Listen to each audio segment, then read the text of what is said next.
We were filled with excitement when we visited Cambodia in March 1975. It was a time when the great historic battle, the decisive battle of the Cambodian people to liberate Phnom Penh and all of Cambodia, was rolling forward irresistibly to victory. There, we witnessed a moving scene of an intense struggle by the Cambodian army men and civilians who are doing everything for the liberation of their motherland. This film is but a fragment of the shots we took during our brief stay. The triumphant war waged by the heroic Cambodian people for 5 whole years under the guidance of the correct line of independence, initiative, and self-reliance, and of the People's War, has added a most brilliant chapter to the history of Cambodia. A new Cambodia has now emerged in the East.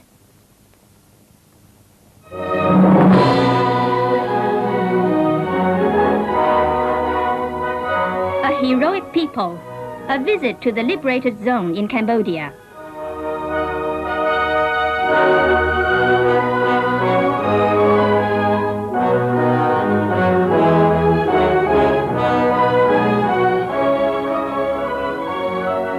Angkar, a historic site of great magnificence, is the pride of the Cambodian nation. After the reactionary coup staged by the traitorous Long No clique on March 18, 1970, the Cambodian people rallied around the National United Front with head of state Samdech Norodom Sihanouk as its chairman, and the Royal Government of National Union with Samdech Binot as its prime minister and Khieu Samphan as its deputy prime minister, and waged a heroic war of resistance. The raging flames of the People's War soon spread to every part of the country. Now, liberated Angkar stands like a steel giant in front of the enemy.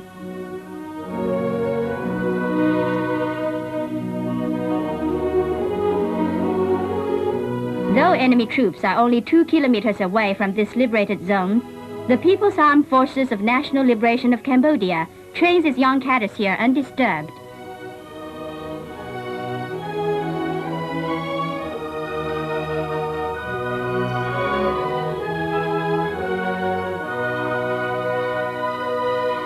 Angkar fights on in glory.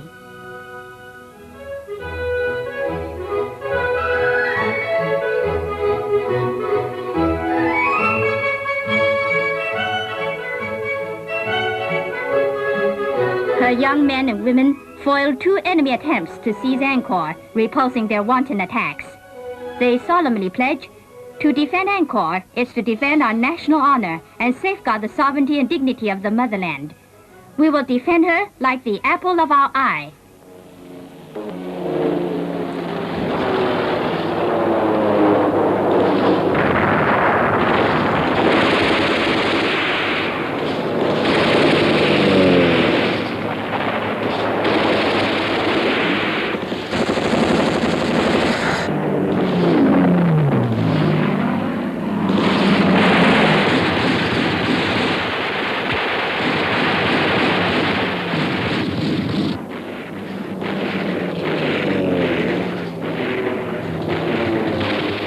Wipe out all enemies wherever they dare to intrude.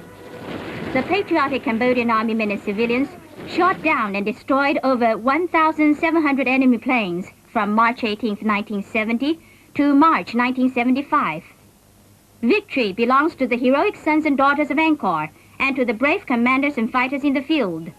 Khieu Samphan, Deputy Prime Minister, Commander-in-Chief of the People's Armed Forces, and Chairman of the High Military Command, is studying the overall war situation.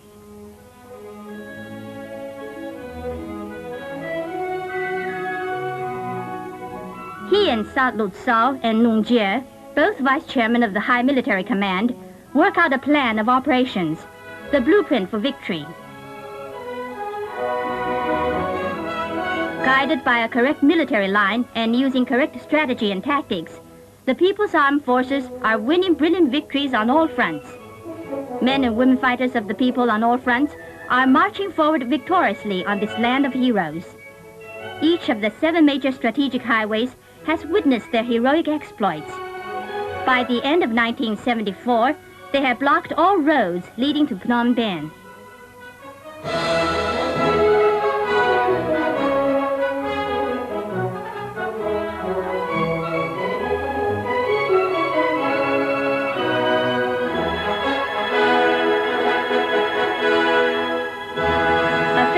battle was fought here on Highway number 6. It served as the graveyard for the long-nose puppet troops who took part in Operation Jenla II.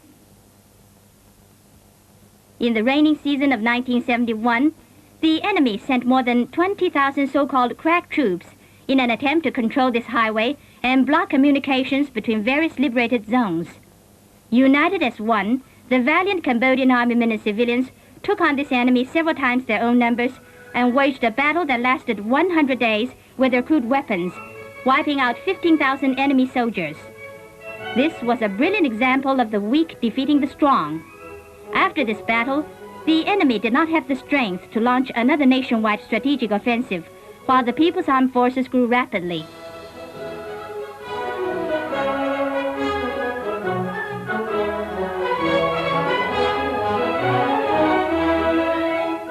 Long Nol is indeed a good quartermaster. When weapons are needed, take them from the enemy. These fighters on the Phnom Penh front, like legendary heroes, never saw tanks or armored cars before. But after a short period of training, they charge into the enemy lines on these iron steeds and annihilate large numbers of enemy troops.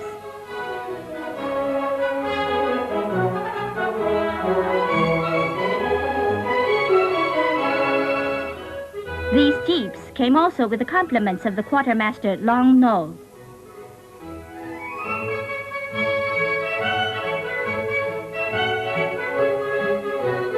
This 14-year-old boy is not even up to the steering wheel, yet he learned to drive when he was only 13 and had transported ammunition to the front all by himself.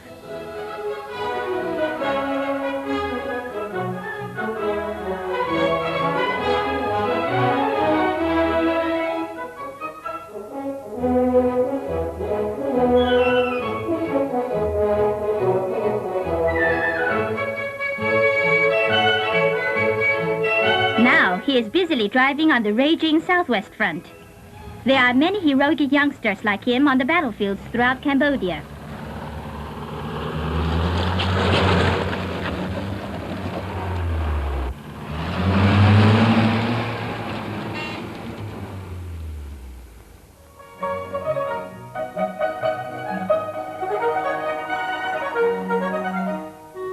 All possible means of transport are put to use.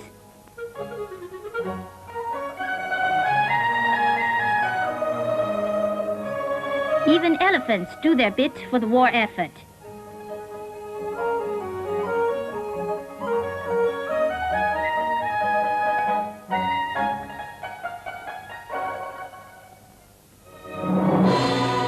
Kep is a famous sea resort in Cambodia.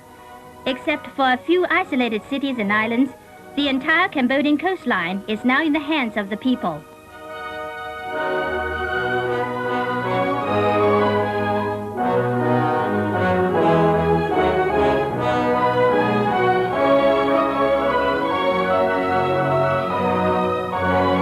Or 3 kilometers from here, there is an isolated island called Rabbit Island, where a small band of enemy troops are still entrenched.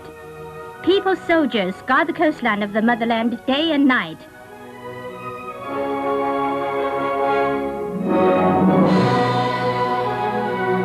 Like this isolated island, all strongholds under the temporary control of the long-nose puppet troops are already surrounded by the vast ocean of the people.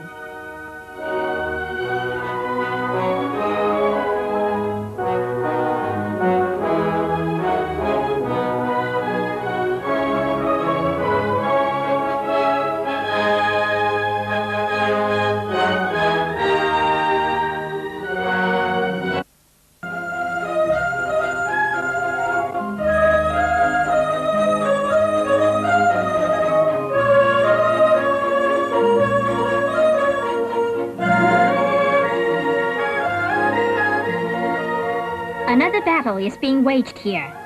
A gigantic mass movement to build water conservancy projects unfolds vigorously in the rear areas of the liberated zone in Cambodia. All over the liberated zone, thousands of people are working on water conservancy projects. The commander of the Angkar Siem Reap front works shoulder to shoulder with the masses.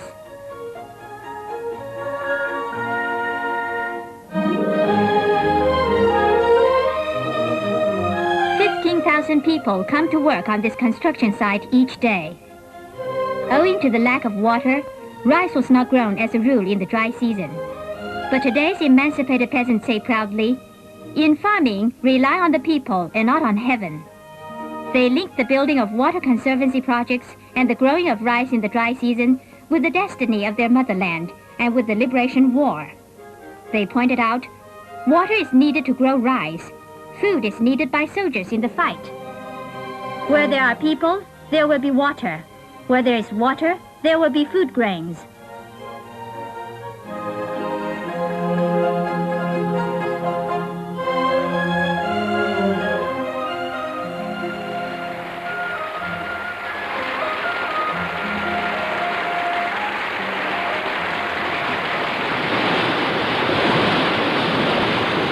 Water flows in abundance as the people have willed.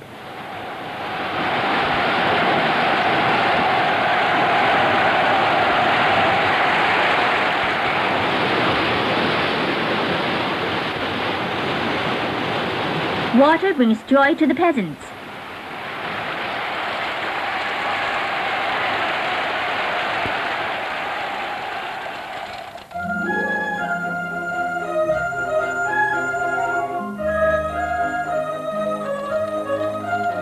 After the baptism of fire in the 5 years liberation war, profound changes have taken place in Cambodia's rural areas.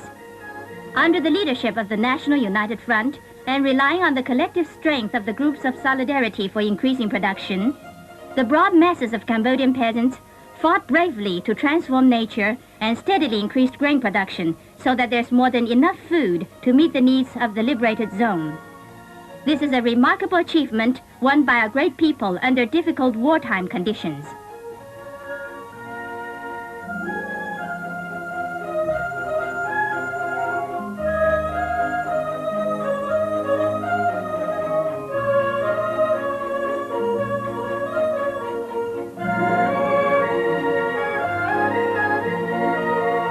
The yearly increases in grain production have substantially augmented the ability of the liberated zone to support the war effort, improve the people's livelihood there, and further consolidated the liberated zone.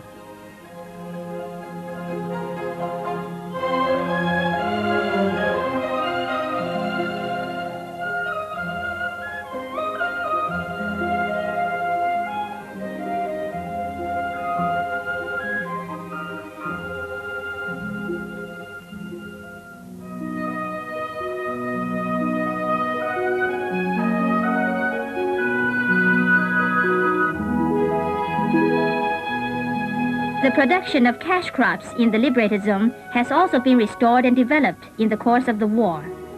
Bombs from USB-52s destroyed over 80% of this pepper plantation.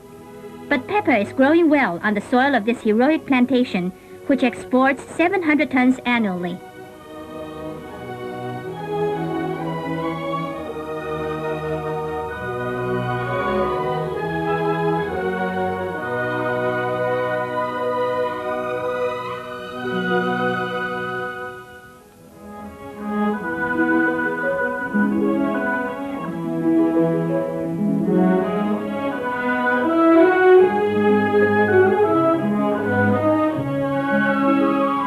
People's rubber plantations present a scene of great prosperity. This is a world-famous rubber plantation in the eastern region composed of Rouge and 6 other branch plantations. Most of these branch rubber plantations once belonged to the colonialists. The workers say with indignation, "You have only to count the number of rubber tree leaves to know just how much money the bosses made."